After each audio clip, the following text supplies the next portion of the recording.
Hello, everyone, and welcome to this webinar with Doug O'Brien from the National Cooperative Business Association. We will be discussing how entrepreneurial skills can empower cooperatives today.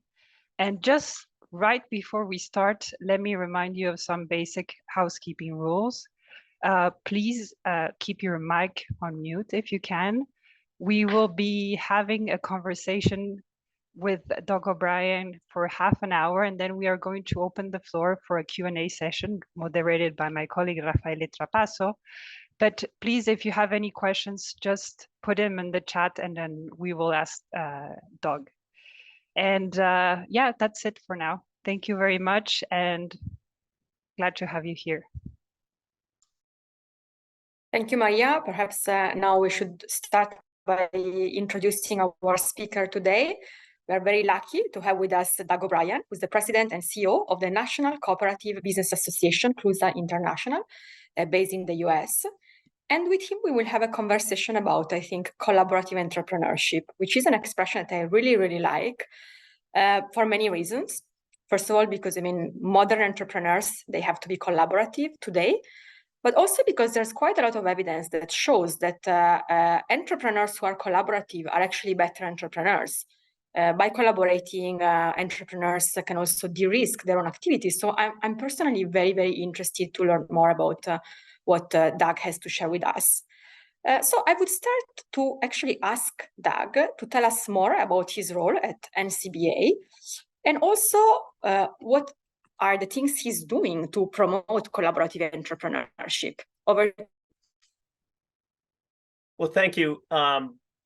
I really appreciate the opportunity to talk about cooperatives in this context today. And I also want to introduce a colleague of mine that we work with, Shante Edwards, who's with Start.coop, and Shante is going to be part of the conversation as one of the best examples in the United States on supporting cooperative entrepreneurship. Before I respond directly to your question, I just want to talk a little bit about NCBA CLUSA and about the cooperative movement here in the United States and across the world, and then quickly get to that nexus of entrepreneurship and cooperatives. NCBA CLUSA is the umbrella organization for all kinds of cooperatives here in the United States. And that's in just about every sector imaginable, every industry sector. In the US, those that have gone to scale that are quite large include consumer finance, what we call here in the US credit unions, as well as many utility cooperatives, particularly rural utility cooperatives that serve over 40 million people in the United States. And then farmer cooperatives, agriculture cooperatives, where essentially over half of most of the agriculture markets and inputs are served by cooperatives. Another thing that we just have to talk about right up front is, what is a cooperative? Well, a cooperative is a business that's owned and controlled and benefits the people who use the business. Now, I might repeat that and think about what that means in terms of moving forward on different types of social goals, and in particular, the sustainable development goals. Again, these are businesses that are owned and controlled and benefit. The profits essentially go back to the people who use the business. So not outside investors, not outside entities that don't necessarily have the interest of the local community, of the sustainable development, both economic and social development of that local community. Cooperatives do have that interest because it's the people who live in those communities who actually control and own that business. I mentioned that here in the United States, we've got perhaps 35,000 cooperatives across the globe. The International Cooperative Alliance reports that there's well over 1 billion people who are members of cooperatives. So this isn't a marginal approach. It's a proven approach, particularly since the late 1800s, that has gone across the world. And there's a lot of literature, a lot of research showing how cooperatives can be successful within the different types of economies and markets. So there are some very large cooperatives. The biggest one in the United States is a farmer-owned cooperative called CHS Incorporated. Last year, it had sales of over $45 billion US dollars. There's major financial institutions. There are also, and in growing number, small and emerging cooperatives that are, I think, probably more to the point on entrepreneurial cooperatives. These are small businesses that are, again, owned and controlled by the people who use them. More and more, they're owned and controlled by the people who work at the cooperative. They could be highly skilled people. They could be care, people who do home care or child care. They could do any type of thing. These could be smaller cooperatives. And typically in the United States, these smaller cooperatives, smaller worker-owned cooperatives in particular, are owned and controlled by women or people of color. And that's a growing tendency that we see here in the United States. And I think we'll hear more about that from Shante in just a little bit. Now, getting to your question finally, what does NCBA CLUSA do to help support cooperative entrepreneurs? The mission of NCBA CLUSA for 108 years has been to develop, protect, and advocate for cooperatives. So in this context, that means that NCBA CLUSA helps develop cooperatives, including smaller entrepreneurial cooperatives.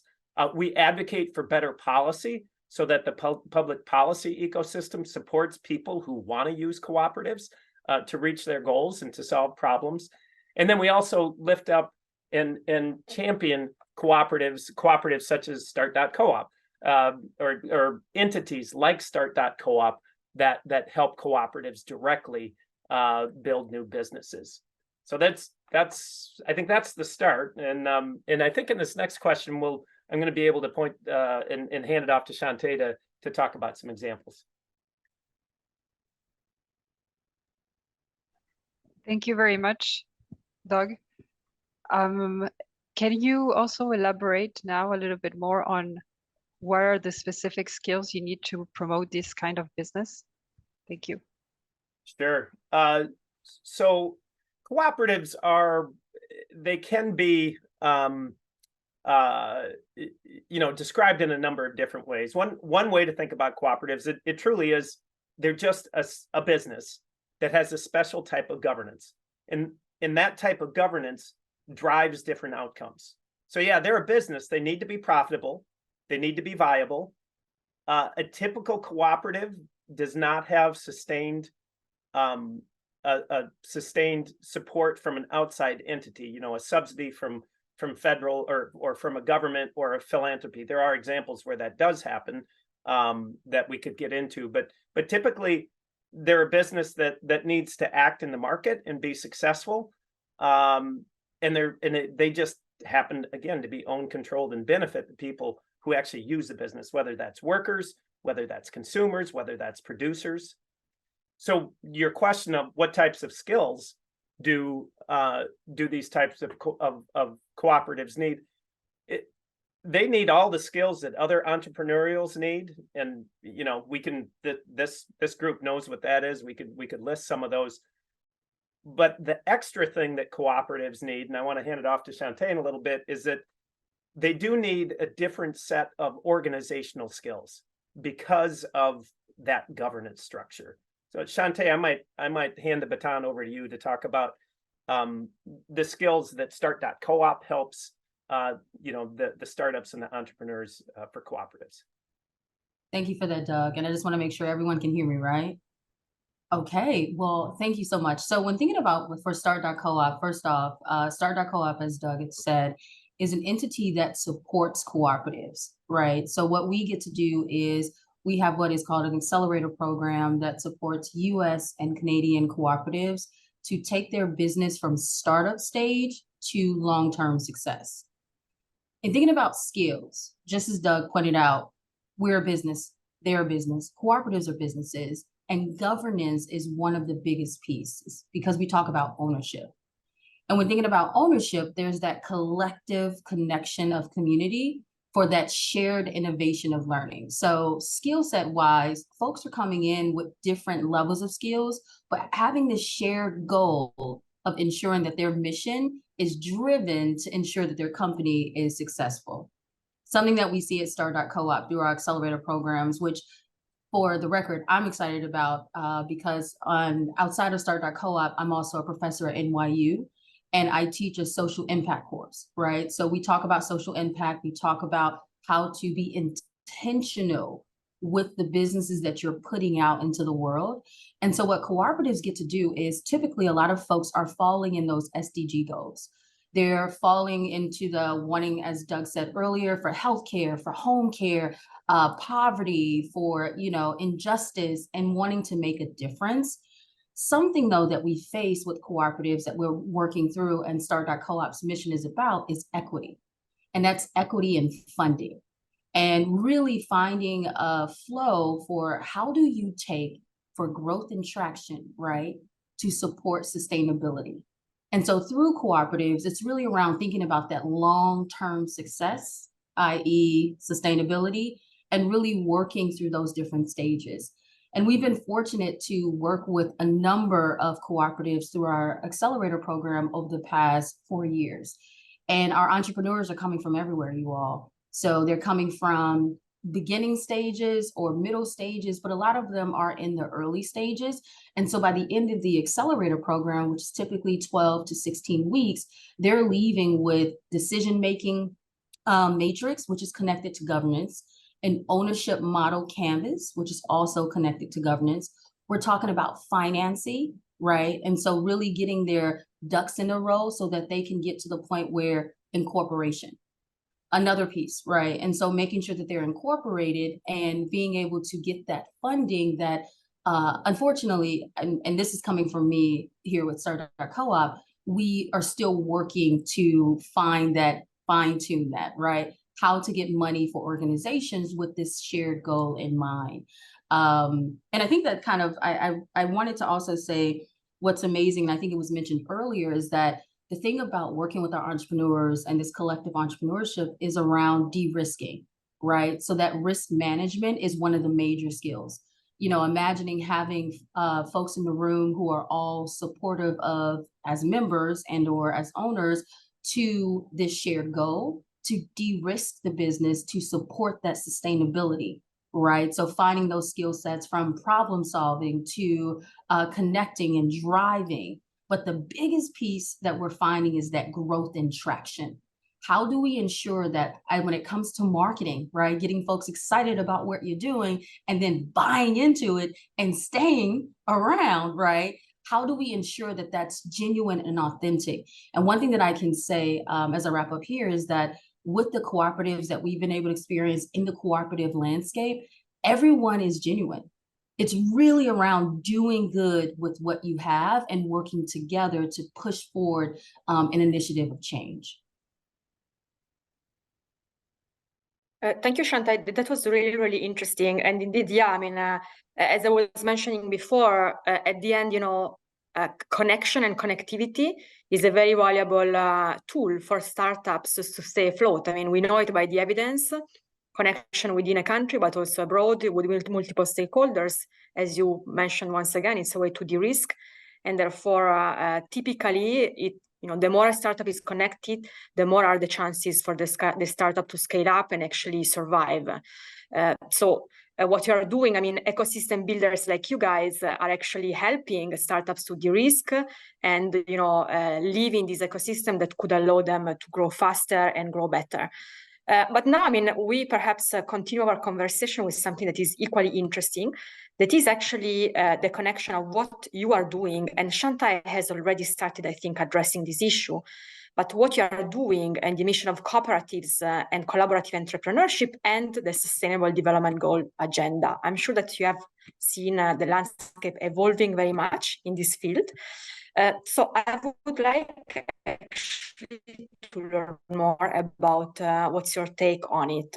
Over to you. Yeah, thank you. And I'm sure Shantai has a lot more great things to say about this. But I'll mention, I'll pick up, I'll answer the question and pick up on your Julia, your earlier remark on network. So cooperatives, we've said a couple of times now, they're a business, they're a special type of business that have governance. They also have a set of shared values and principles that are adopted by the global cooperative community. It's called the cooperative identity. Some of you might know about the 7 cooperative principles that include democratic governance of one person, one vote, and voluntary and open membership, and etc. One of those principles is cooperation among cooperatives. So it's the 6th principle is designed to remind, to motivate cooperatives that they are part of community. They're part of a community of businesses that share the goal of serving the communities and serving the members within those cooperatives. So there's a sort of natural network that's part of the character of cooperatives. Now, I'll be honest and say that sometimes cooperatives practice that principle in a robust way, including looking to the broader cooperative community for financing, for instance. So cooperatives work together to create their own cooperative bank. There's a very large bank, I think perhaps $250 to $300 billion in assets here in the United States, called CoBank, and it is owned and controlled by primarily rural cooperatives, both utility and agriculture cooperatives, for instance. There's many other examples like that. Cooperatives not all the time live out that principle, but there's a lot of opportunity for that. You know, in terms of the social the SDGs, cooperatives have, you know, I just went through and looked through those social development goals, and there were about 6 or 7 that jumped out that I'm not going to go through, but they jumped out because of the special nature of cooperatives. It gets different outcomes, as I mentioned before. For example, recently the Credit Union National Association, so again, that's our consumer financial cooperatives here in the United States. It's our biggest sector, and it includes very small financial institutions and some very large ones with $40 billion in assets. And the recent study showed, again, I think every year or two, the Credit Union Association does this, that a majority of the chief executives for these financial institutions are women, that way outperform non-cooperative financial institutions. And that's because of the special governance and the member-centric nature of these cooperatives, which have, you know, perhaps the majority of the members are women. Another example is the numbers of people who are starting worker cooperatives. Again, the majority of those are women or people of color. Those are different outcomes. So when we think of the social development goals and we're thinking about gender equality, we're thinking about decent work, we're thinking about reduced inequality and better and equitable pay, cooperatives yield those outcomes because of their special identity. Shantae, I'll hand it over to you to maybe expand on that. Absolutely. And, you know, SDGs get me excited. And the reason why, and thinking about social impact, and as I stated, like the work that I do at NYU is the foundation of that is around SDGs, which then correlates to what we do at Start.coop. Cooperatives are like, they are aligned in the social impact space. And it has been, and I can say this with my experience, especially with our entrepreneurs, that they have fallen within one of those 17 SDG goals. Well, one of those 17 SDGs. And some of the things that kind of come up, right? We have an accelerator graduate in climate action. We have accelerator graduates in affordable and clean energy. They all range. And I think what's really amazing is that some folks, and to be honest, at least what I've experienced, don't even know about the SDGs. They're creating businesses of change and not even aware of the SDGs. And typically when we go through interview process, we talk to them about it, we as in Start.coop. And the reason why is because what we've been seeing over the course of our past few accelerator programs is that we could potentially create programs specifically for an SDG, right? So for example, our accelerator programs typically happens in the spring and now in the fall. And when we've had it in a, I want to say a type of cooperative, it has been proven to work on this collective action. For example, real quick, back in the spring, we partnered with a foundation called AARP, who works with 50 plus older adults, right? And so the spring was our first time doing a specific type of co-op accelerator program.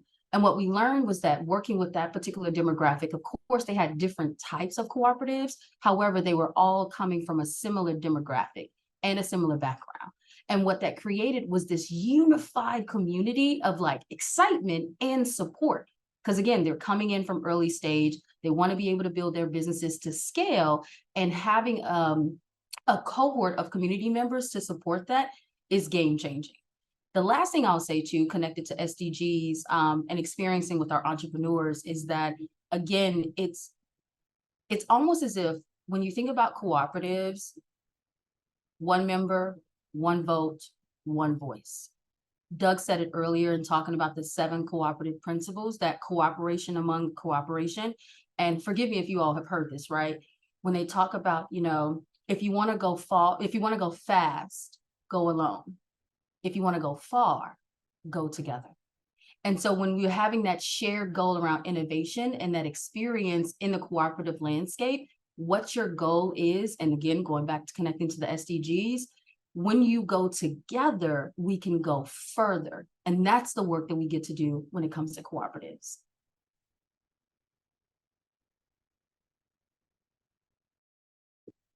Excellent. It was super interesting. Thank you very much also for quoting this very apt phrase. I think we are now ready to start the Q&A, Raffaele, right? Exactly, Julia. Thank you very much. Thank you for the discussion. Before engaging with questions, I have to introduce a colleague of us, Amal Chevroux, who is our expert on social entrepreneurship and so cooperatives here at the OECD at the Center for Entrepreneurship, SMEs, Regions and Cities. We want to have also a perspective for a very close of reflection on cooperatives, and this is the reason why that I give the floor to Amal for her to make the first question or a comment to animate this discussion. Amal, the floor is yours. Thank you, Raffaele. Well, a lot has been said already. I just wanted to flag 3 things. First of all, we at the OECD have adopted a recommendation on probably what you don't call in the US, or at least you don't use the same terms, but we call it the social and solidarity economy and social innovation. The US has, of course, as a member of the OECD, has also adopted this recommendation. It offers like 9 pillars, which are basically the ground for us, the ground basic framework conditions to support social economy organizations, including cooperatives, to thrive and develop and grow and scale. So that's the first thing that we did in June 2022. We have seen that social economy and more specifically, specific entities such as cooperatives and social enterprises have been gaining a lot of spotlights for the last couple of years because crises happen and these organizations step in usually to either help support the state deliver on essential services such as social services, education, health, and so on, or also come up with very innovative solutions to extremely difficult issues such as integrating people who are far from the labor market and so on. So I think cooperatives are historically known as one of the main constituents of what we call the social economy. They're extremely big in the US, as you explained, Doug and Shante. They're extremely big also in Europe and other parts of the world, in Brazil, in Mexico, in Korea, for instance, also even in Japan. And Japan has recently also adopted a legislation on worker cooperatives. I just wanted to flag one thing. I think, yes, you are completely right. Governance-wise, cooperatives probably offer the best example of how to start a business collectively, how to have to put together, how to leverage collective action to start a business. Of course, as you touched upon, also there are schematically 4 types of cooperatives out there: user-based, producer-based, worker-based, and also what we call multi-stakeholder-based. And what this brings to light is the what we call the member/owner principle on which cooperatives are based. Having said that, of course, governance rules are, the Bible of cooperatives is basically these 7 principles that you've referred to. And we have seen emerging new forms of cooperatives now, which are the platform coops, basically coming also from your country since the late 2000s, specifically to address what you've referred to in some SDGs, like decent work and training and so on. So we can speak hours on cooperatives. I just wanted to flag one thing. It's all well and good, of course, and cooperatives are extremely important, but we have seen also that sometimes if regulation is not well designed, if it's not well designed with stakeholders, if the right conditions are not put in place to support cooperatives grow, sometimes you have also misuse of the cooperative identity. And this has been the case in some countries where they have been used either to basically do the opposite, not to create decent working conditions, for instance, for members and so on. So I'm saying that cooperatives are probably one of the forms that are gaining more and more traction, although they have been around for many centuries now, in many countries in different forms under different legislations. But what I wanted to ask, if you allow me, Raffaele, is how do you see this space moving in the US?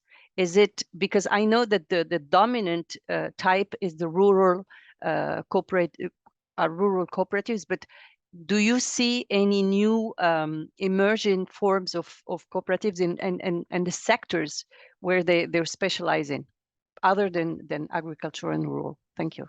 Yeah, and those are great observations, Amal. And I agree that. Well, I don't know if I'll say agree, but I would make the point that for policymakers or other stakeholders who are looking to use business to forward social goals, such as the Sustainable Development Goals, cooperatives should be the preferred model. Now, are they perfect?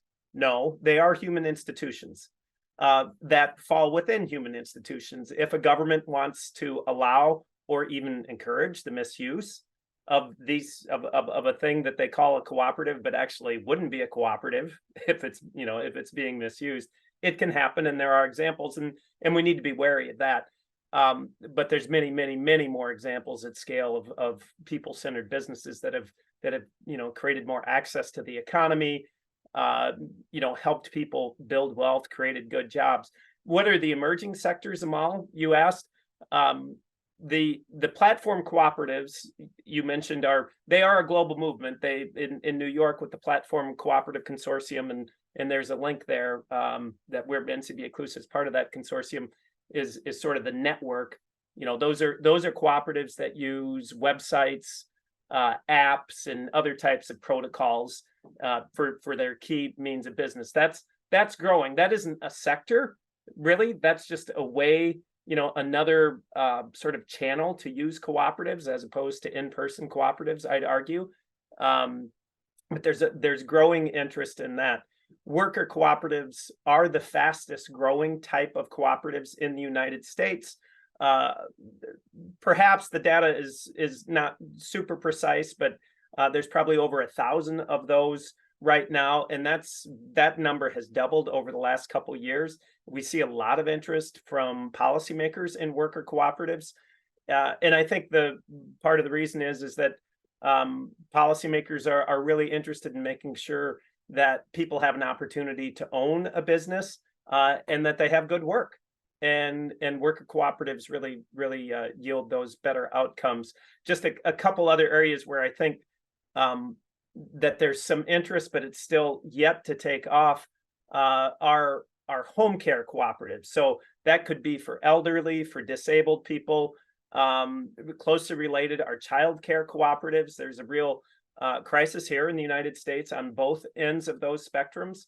And that's a place where NCBA CLUSA and its related nonprofit, the Cooperative Development Foundation, has done a lot of work. And then the last one that I'd mention is around climate.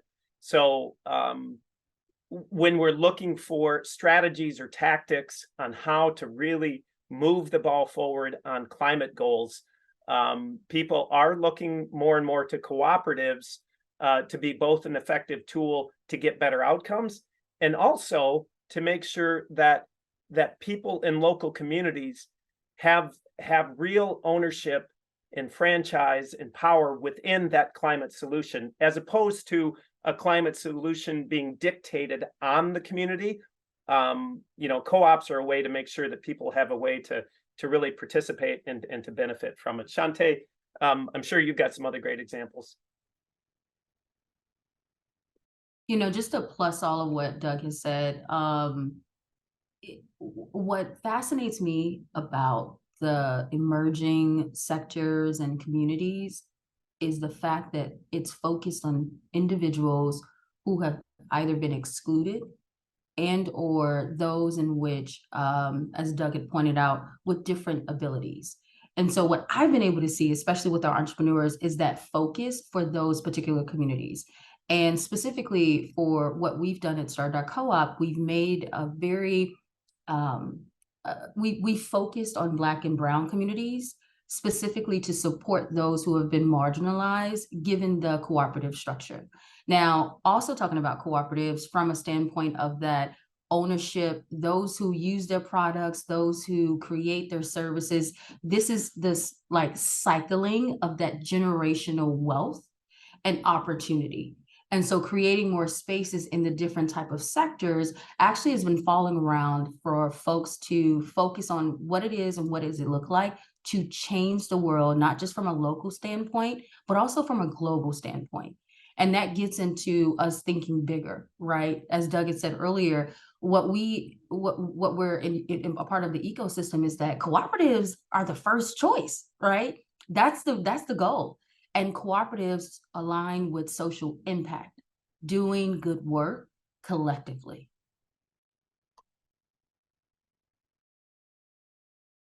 Thank you. Sorry, I was writing frantically because these are very interesting points. There is a question about the starting up, in the sense that if you are a cooperative, to whom you go to pitch your idea for funds? Is that a problem? Can you help with that? So thank you. Shante, if you want to take a swing at this one first, you're right there with a lot of the entrepreneurs that you've been helping the last couple of years, the last few years. Thank you for that, Doug. The startup part, I actually shared a link and I'll share it again. Oh, well, no, it's I want to say it's in the chat. So you see that Start.coop teachable link co-op. So that is an opportunity for folks to see just where they are in the cooperative space, right? Earlier, I had mentioned one of the challenges that cooperatives face is financing around that. And typically programs like ours with Start.coop, what our goal is in scaling those businesses is introducing them to resources and opportunities to get that funding. Doug had mentioned earlier around networking.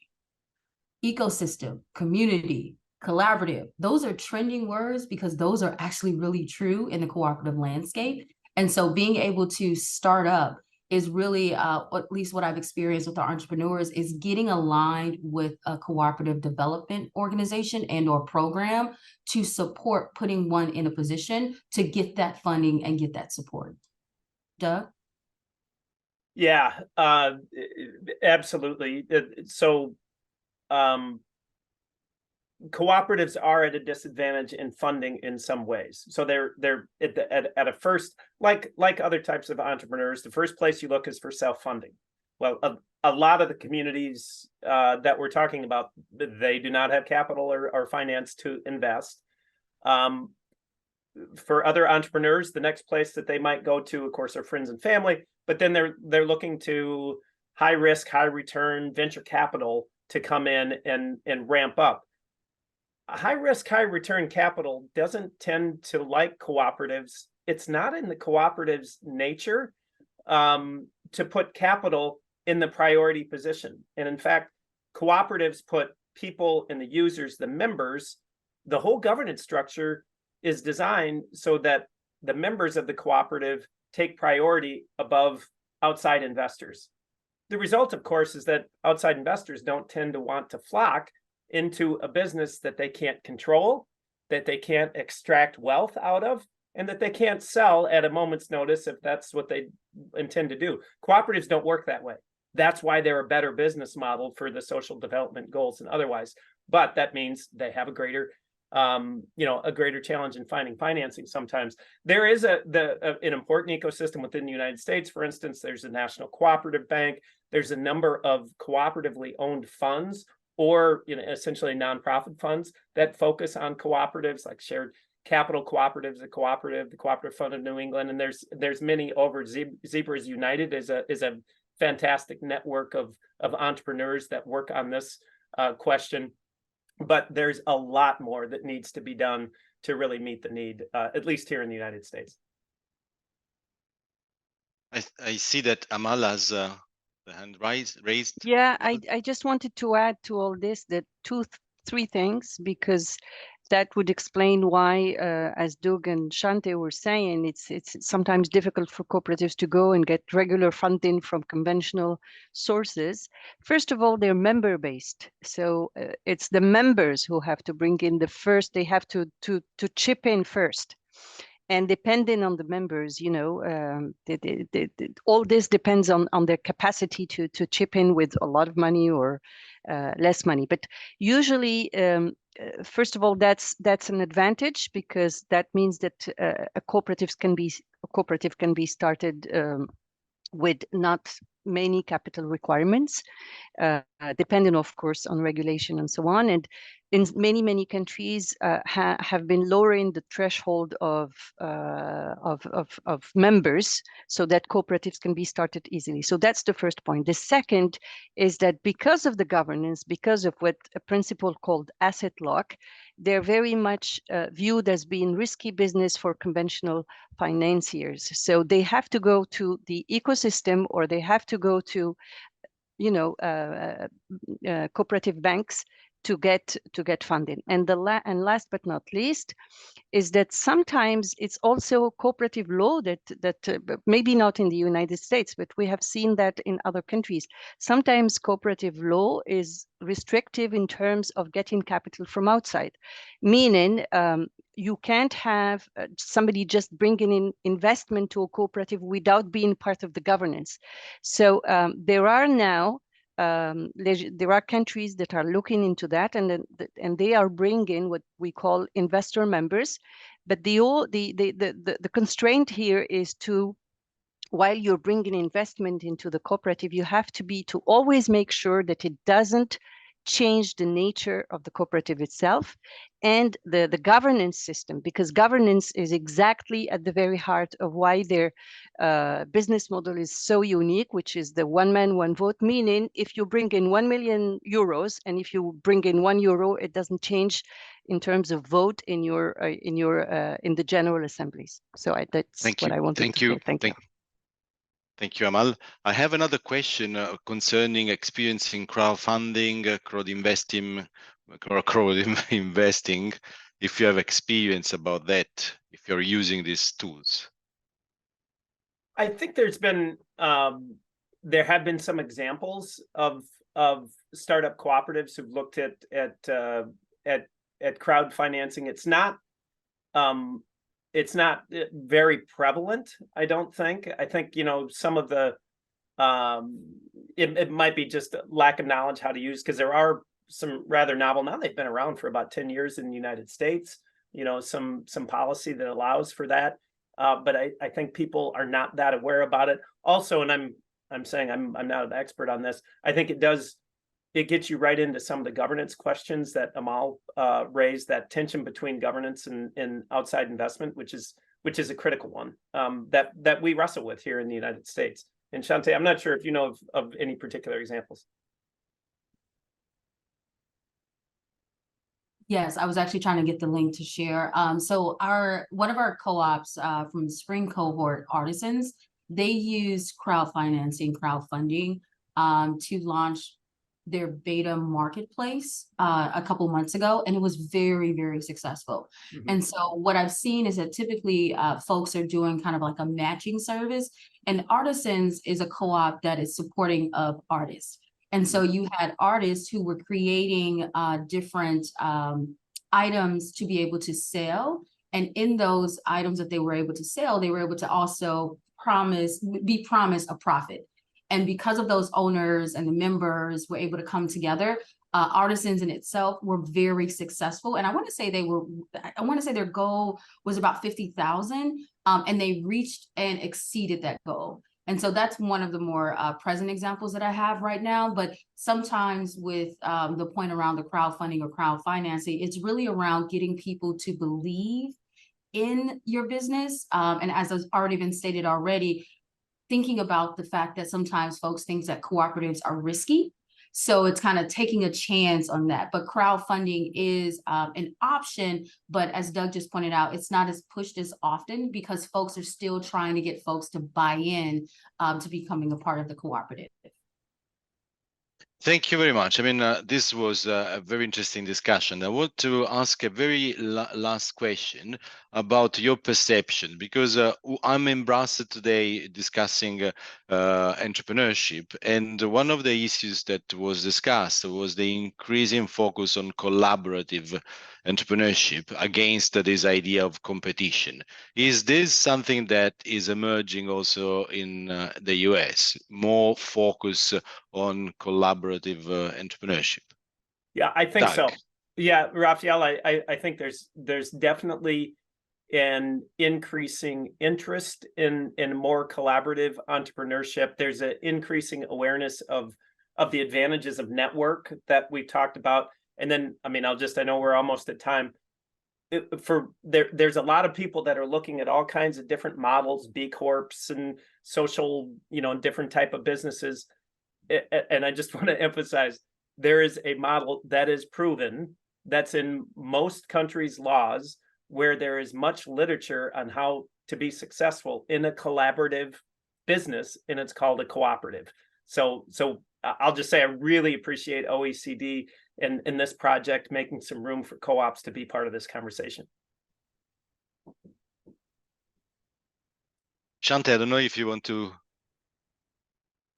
Okay, 30 seconds. I agree with what Doug said. And also, I think the biggest part about it too, around the collaborative entrepreneurship and cooperative specifically, is the education. So Doug even mentioned about the awareness. So what we've been doing more recently is getting the education out. And that's something that collectively, it's like tell a friend to tell a friend to tell a friend. And the more folks understand cooperatives and the simplicity of that to be able to start their business, the more folks are saying yes to it.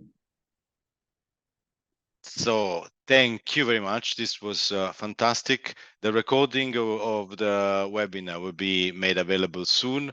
We are also very happy, Doug, that you are connected with the call, and we hope that this connection will be developed in our roundtable in Toronto in less than 3 weeks now. So thank you. Have a wonderful day in the US. Thank you to colleagues, Amal, Julia, Maria, and Simone, of course, and see you soon. Thank you very much.